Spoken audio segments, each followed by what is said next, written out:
Olá, antes de iniciar esta ministração, eu quero contar para você a história de um menino.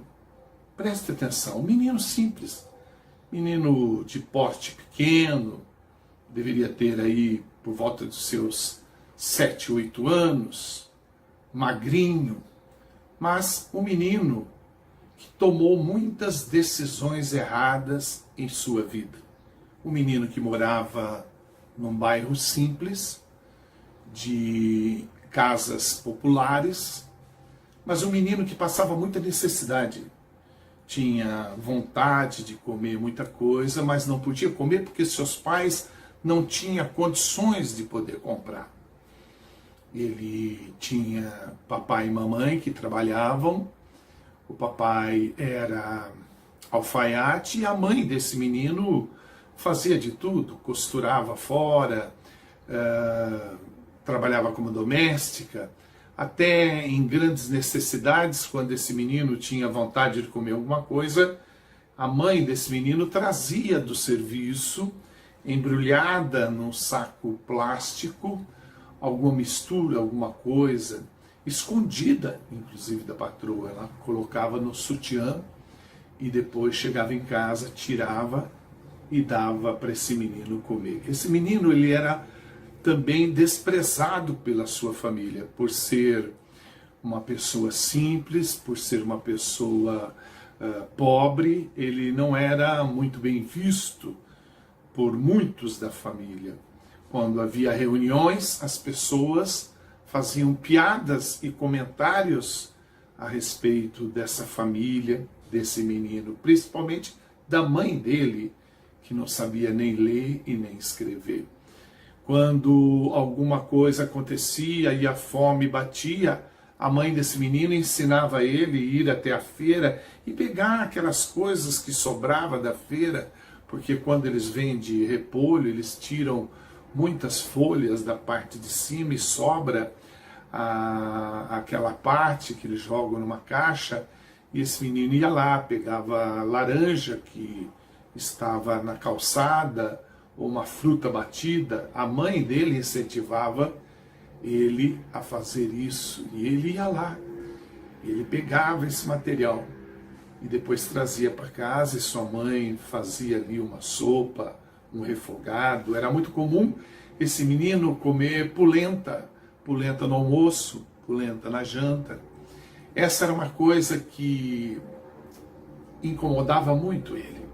Quando ele queria comer uma carne, ele não comia como alguns outros meninos.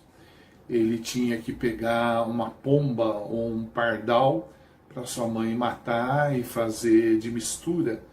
Ele fazia isso e podia comer a sua mistura.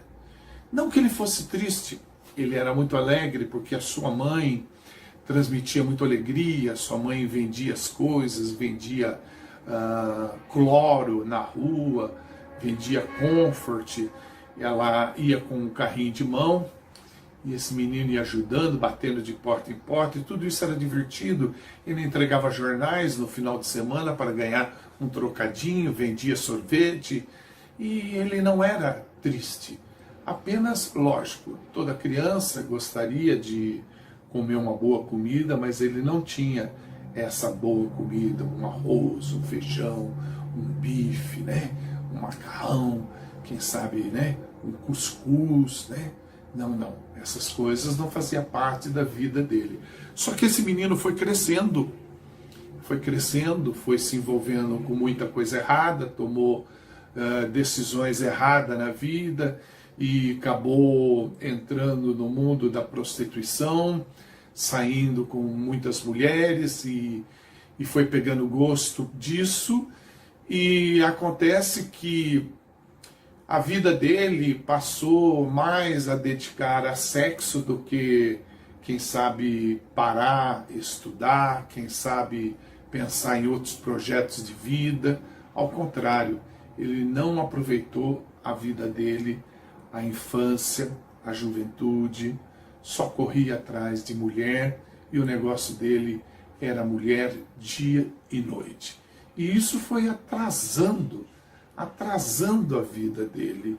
São decisões que ele tomou errada, conhecendo pessoas erradas, fazendo amizade com pessoas erradas.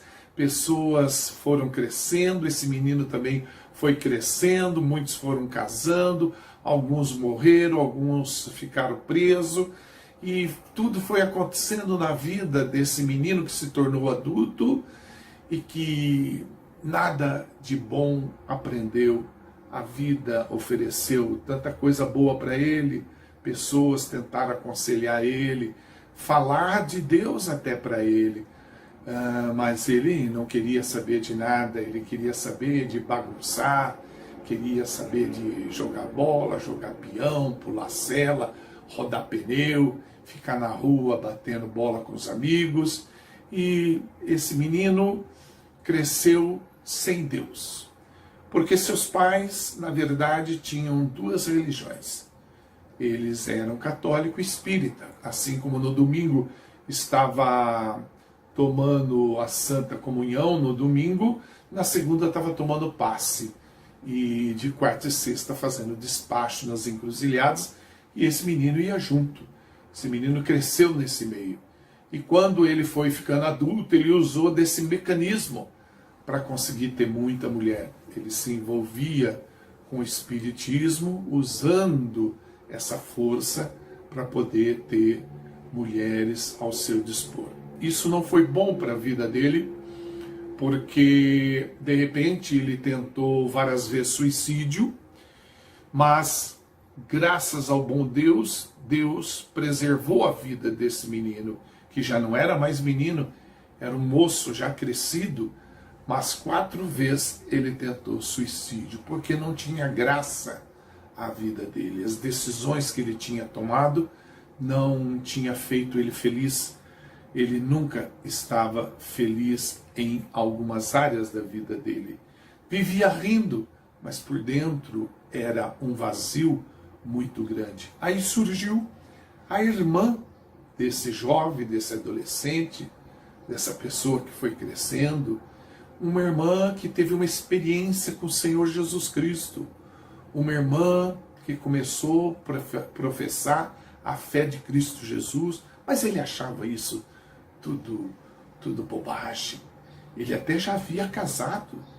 Esse menino cresceu tanto que se casou, teve uma filha e montou seu próprio negócio. E quando a sua irmã o visitava, ela deixava bem claro que toda a riqueza que ele estava adquirindo vinha de uma força negativa, que vinha de Satanás, que vinha do diabo, que era o diabo que estava colocando dinheiro na mão dele e que estava enganando ele. Ele não acreditava muito nisso. Mas essa irmã desse jovem, desse adulto, não desistiu. Por nenhum momento ela desistiu de falar do amor de Deus. E ela chamou ele num canto, levou ele até um restaurante que tinha ali próximo do trabalho dele e leu para ele 1 João capítulo 4. É onde então mudou a história deste homem, que já não era mais menino, já era um adulto experiente. Mudou a história da vida dele quando ela foi usada pelo Espírito Santo ao ler 1 João 4. Esse menino é quem vos fala. Exatamente, eu estou tentando resumir e falar dentro daquilo que Deus me autoriza de falar, porque muitas coisas terríveis na vida eu fiz e algumas delas eu não tenho autorização para te falar. Mas, em resumo, a importância da irmã do missionário Ripari quando entrou na vida dele. Veja ela mesma contando para você. Ouça o que ela vai falar. Meu nome é Regina, eu sou irmã do Ripari e eu me converti há mais de 30 anos. Na época que eu me converti, antes de me converter, nós éramos família toda espírita. E o último foi meu irmão. E eu orava muito por ele, porque eu sabia que ele era sincero naquilo que ele fazia, mas só que ele não sabia que o caminho que ele estava era errado. E eu não tinha como falar com ele, porque ele era uma pessoa difícil, ele não ouvia. Então eu pedi para o Espírito Santo me levar até lá. Na época ele trabalhava na academia, e a gente marcou um almoço, eu desci e fui almoçar com ele. E de repente o Senhor me falou para me dar uma palavra para ele. E eu falei para ele se ele cria em Jesus. Ele falou que cria. E aí ele disse que eu não quis falar que onde ele estava errado, senão ele não ia me ouvir. E aí eu falei que uma palavra que falava que se ele cria que Jesus era o Filho de Deus, que os espíritas não criam nisso. Que Jesus veio em carne. E aquele que crê que Jesus veio em carne é o Filho de Deus. E foi aí que realmente o Espírito Santo começou a ministrar no coração dele. E eu creio que através dessa palavra o Senhor revelou a ele que os espíritas não crêem que Jesus veio em carne. Então, eu vou ler 1 João 4, de 1 a 6, que foi o que ela me leu na época. Para você que professa outra fé, que seja católico ou espírita, não importa, a sua Bíblia tem essa passagem, 1 João 4, que fala dos falsos profetas. Eu vou ler a Bíblia King James, KJA, King James atualizada, que tem como subtítulo, 1 João 4, alerta contra os falsos profetas. Eu começo no versículo 1, palavra escrita de Deus, João capítulo 4. Amados, não deis créditos a qualquer espírito, antes, porém, avaliai com cuidado se os espíritos procedem de Deus, porquanto muitos falsos profetas têm saído pelo mundo. Deste modo, podeis reconhecer o Espírito de Deus. Todo espírito que confessa que Jesus Cristo veio em carne é de Deus. Mas todo espírito que não confessa Jesus Cristo não provém de Deus. Ao contrário, este é o espírito do anticristo, a respeito do qual tendes ouvido que havia de vir e, presentemente, já está no mundo. Filhinhos, vós sois de Deus e tendes vencido os falsos profetas, porque maior é aquele que está em vós do que aquele que está no mundo. Eles são mundanos, por isso falam com quem pertence ao mundo, e o mundo os compreende. Nós somos de Deus. Quem conhece a Deus nos ouve. Quem não é de Deus não nos entende. É assim que reconhecemos o espírito da verdade e o espírito do erro. Olha, essa escritura foi um marco na minha vida. Foi algo muito estimulante. O Espírito de Deus, ele tocou meu coração. Tanto que eu depois comecei a me aprofundar mais na Bíblia e cheguei até ir num dos trabalhos no Centro Espírita e tentei ler lá João 3,16, porque Deus amou o mundo de tal maneira que deu seu único filho para que todo aquele que nele crê não pereça, mas tenha vida eterna, e as pessoas me impediram de ler esse versículo lá. Isso me deixou bastante preocupado.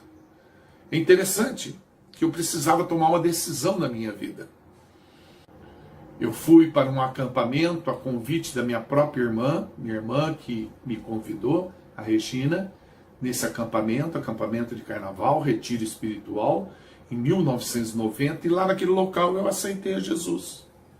Aceitei a Jesus em 1990, 1998, eu comecei a ministrar a palavra. E durante 22 anos, eu alcancei, com a ajuda do Espírito Santo de Deus, 10.214 pessoas. Ou seja, 10.214 pessoas também tomaram uma decisão, como eu tomei, e resolveram andar com esse Deus. Sabe, meu irmão, quando você ministra a palavra, como ministraram para mim, que foi minha irmã, como eu também ministrei para várias pessoas, ouvir o evangelho, todas as pessoas ouvem. Aceitar que é a questão. Mas nós precisamos acrescentar na vida de alguém, senão não tem significado a nossa vida. Nós precisamos acrescentar na vida de alguém. Foi o que a minha irmã fez na minha vida. E a única forma de sermos felizes é fazendo outra pessoa feliz. A única forma de ser feliz é fazendo a outra pessoa feliz. Eu dedicava de corpo e alma no Espiritismo, porque eu era ignorante, eu não entendia o que estava fazendo. Para mim, foi a decisão mais certa que eu tomei na minha vida de frequentar um centro espírita. Eu achei que falava com Deus. Eu tinha certeza que eu falava com Deus.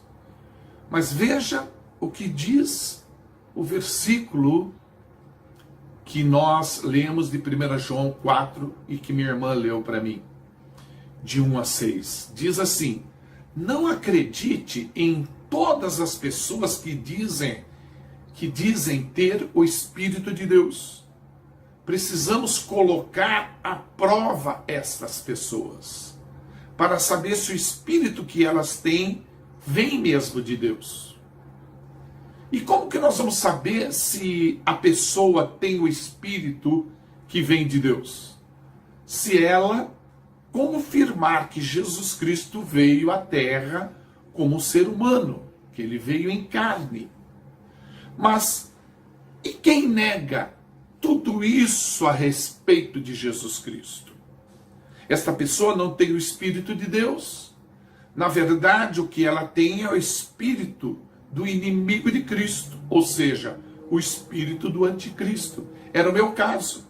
Inconscientemente, eu estava tomando a decisão mais errada da minha vida, fazendo o que eu estava fazendo. Por quê? Porque a figura de Jesus Cristo é diferente em cada religião. No caso, eu frequentava a Umbanda, e a Umbanda, ela tem Jesus Cristo equivalente como a Oxalá, o Criador. E assim, outras religiões também, diferentemente de nós que conhecemos a verdade. O cristão tem Jesus Cristo como Filho de Deus, aquele que se fez carne, habitou entre nós e vimos a sua glória, aquele que ressuscitou dentre os mortos e permanece absolutamente vivo hoje e eternamente. Aquele que morreu na cruz do Calvário para salvar a humanidade, para dar à humanidade vida e vida em abundância. Eu não conhecia isso. Precisou uma pessoa, no caso da minha irmã, Regina Ripari, falar do amor de Deus para mim.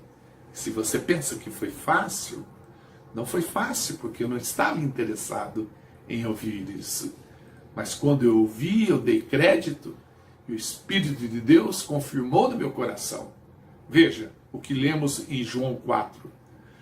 Nós que confessamos a Jesus Cristo, ou seja, que aceitamos a Jesus Cristo como o único e suficiente Salvador da nossa vida, somos de Deus e temos derrotado os falsos profetas no dia a dia. Porque o Espírito que está em nós é mais forte, ou seja, maior é aquele que está dentro de nós do que aquele que está no mundo. E por que as pessoas dão atenção, de uma forma geral, por que as pessoas dão atenção?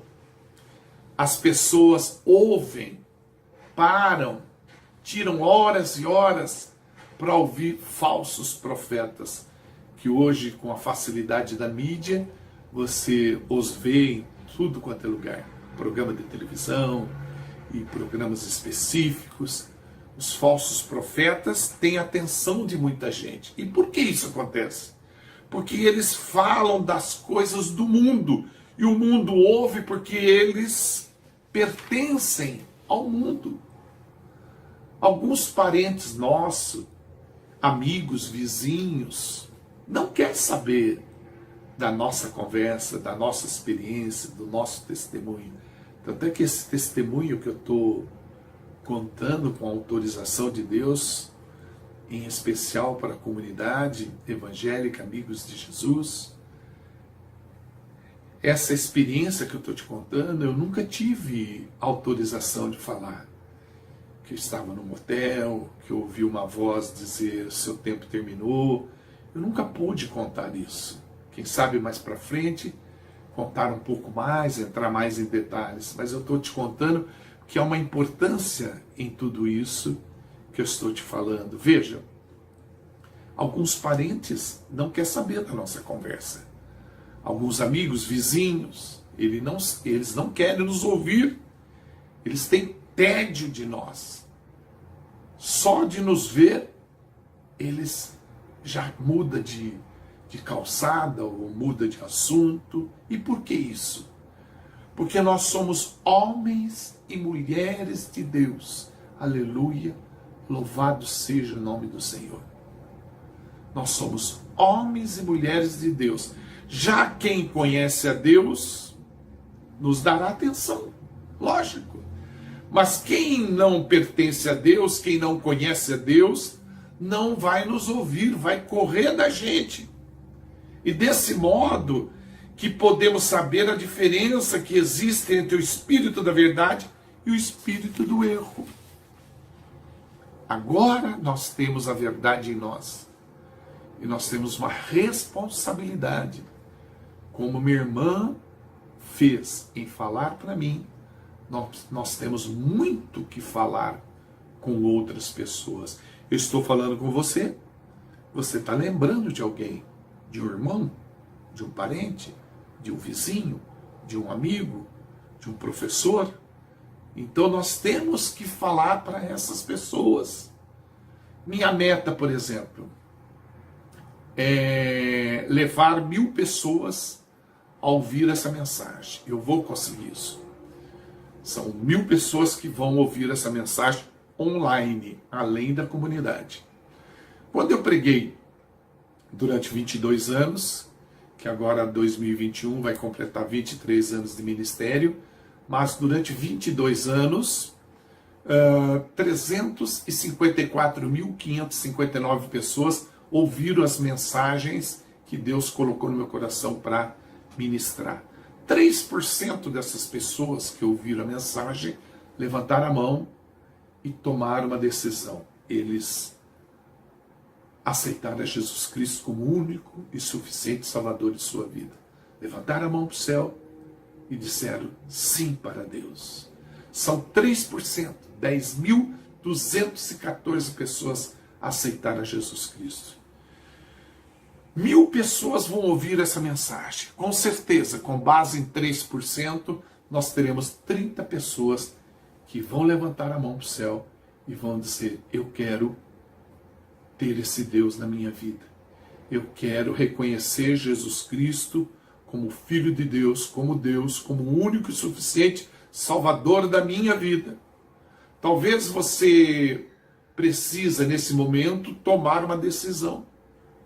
Você está precisando de um milagre. E se nós precisamos de um milagre, nós temos que se mexer. Se eu não me mexesse, eu estaria ainda onde estava.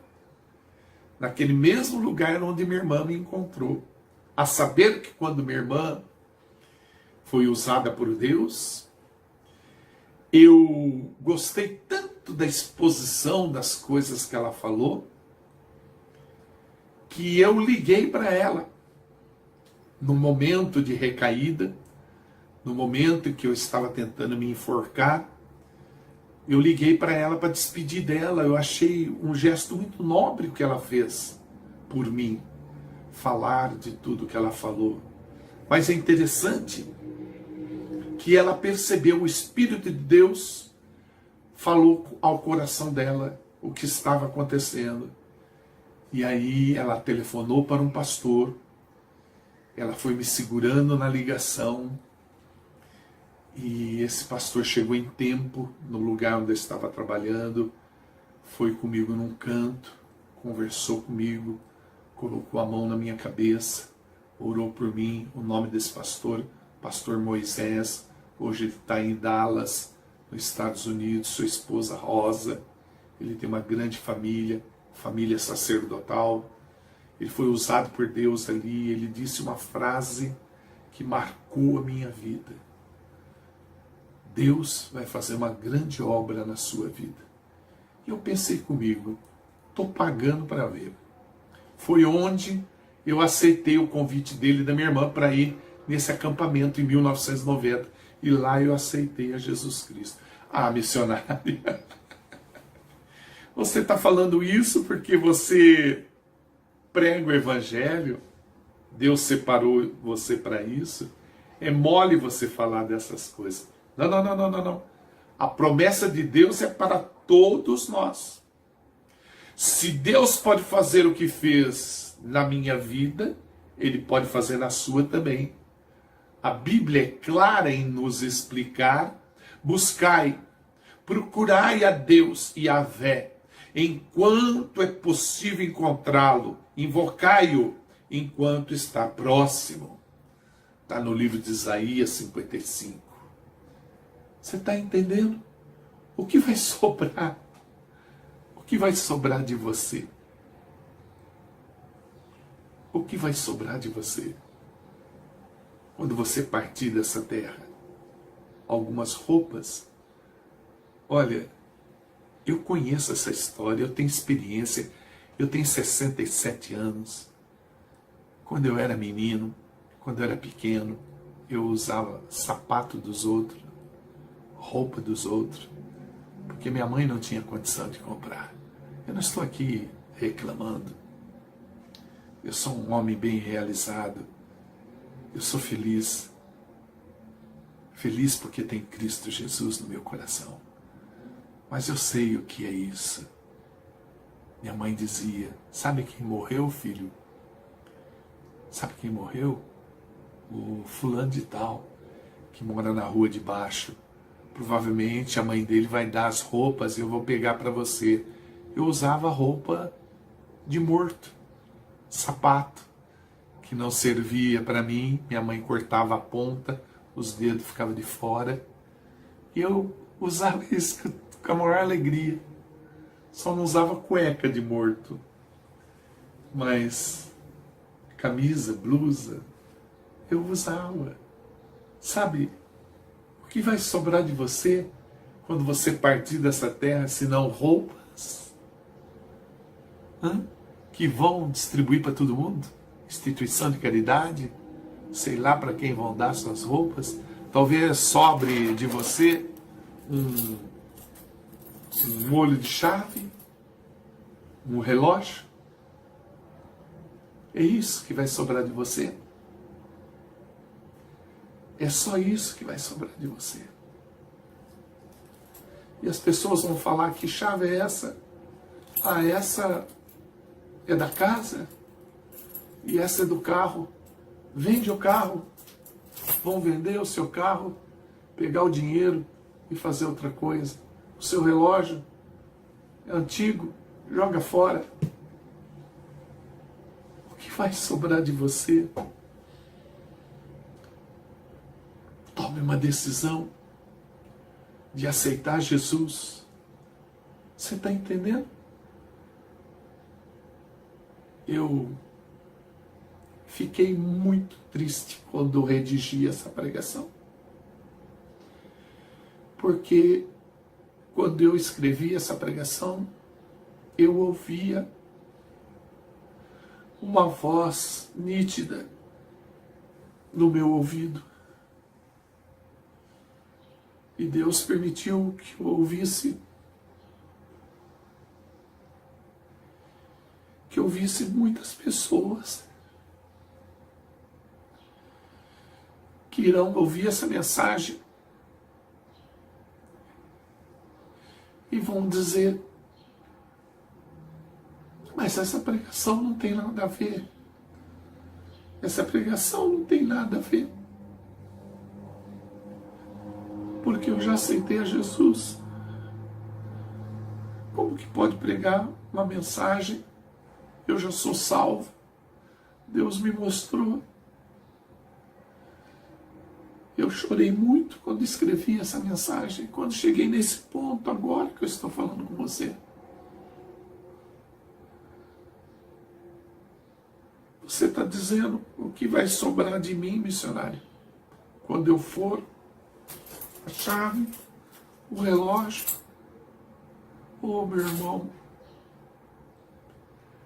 pense nas 1000 pessoas que vão ouvir essa mensagem. Não seja egoísta. Não pense só na sua salvação. E as pessoas que você conhece? Será que você não tem que tomar uma decisão ao ouvir essa pregação no primeiro culto de janeiro de 2021? Será que você não tem que tomar uma decisão? Se curvar diante de Deus e dizer: enquanto eu viver, eu quero fazer diferença, quero acrescentar na vida de alguém e apresentar para esse alguém o plano da salvação. E se minha irmã tivesse desistido, meu irmão, eu tenho amigos que morreram sem salvação. Você está entendendo? Eu tenho primo que morreu sem salvação. Sabe? Eu perdi uma tia. Ela morreu dia 23 agora de dezembro. Foi enterrada dia 24, véspera de Natal, na parte da manhã. Mas você sabe que eu fiquei alegre? E pare. Ficar alegre que a tua tia morreu? Sim. Porque quando a pessoa morre, todas vão ter vida eterna. Uns vão ter vida eterna no céu e outros vão ter vida eterna no inferno. Não tem escolha. E essa minha tia foi evangelizada. Por quem? Pela minha irmã Regina Ripari. E ela aceitou a Jesus Cristo como o único e suficiente Salvador da sua vida. Ela morreu salva. Ela está diante de Deus. Por causa de uma pessoa, a salvação chegou até ela. Sabe, não entristeça o coração de Deus em ficar maquinando, pensando, mas essa mensagem não poderia ser outra mensagem. Não, a mensagem tem que ser essa. Esse ano de 2021, nós precisamos falar mais intensamente do amor de Cristo, pois muitos parentes, amigos, vizinhos, se morrerem, vão para o inferno. E nós temos responsabilidade sobre essas pessoas. Não brinque com as coisas de Deus. Não basta cuidar da sua salvação. Tem que se preocupar com a salvação do outro. Meu Deus, meu Pai, abençoe essa pessoa que me ouve. Levante uma pessoa como minha irmã na vida dessa pessoa. Move o coração dessa pessoa que me ouve a tomar uma decisão certa. Aceitar a Jesus Cristo, seu Filho amado, como o único e suficiente Salvador de sua vida. Pai, move o coração de quem ouve essa mensagem, conhece a verdade e que possa, meu Pai, a partir de hoje, tomar uma decisão, enquanto viver, falar do teu amor, através do testemunho, através de um folheto, através de um vídeo, através de um folder, usar a rede social para propagar a tua palavra, querido Deus. Em nome de Jesus Cristo, eu oro e agradeço. Amém. Deus te abençoe ricamente. Te amo em Cristo Jesus.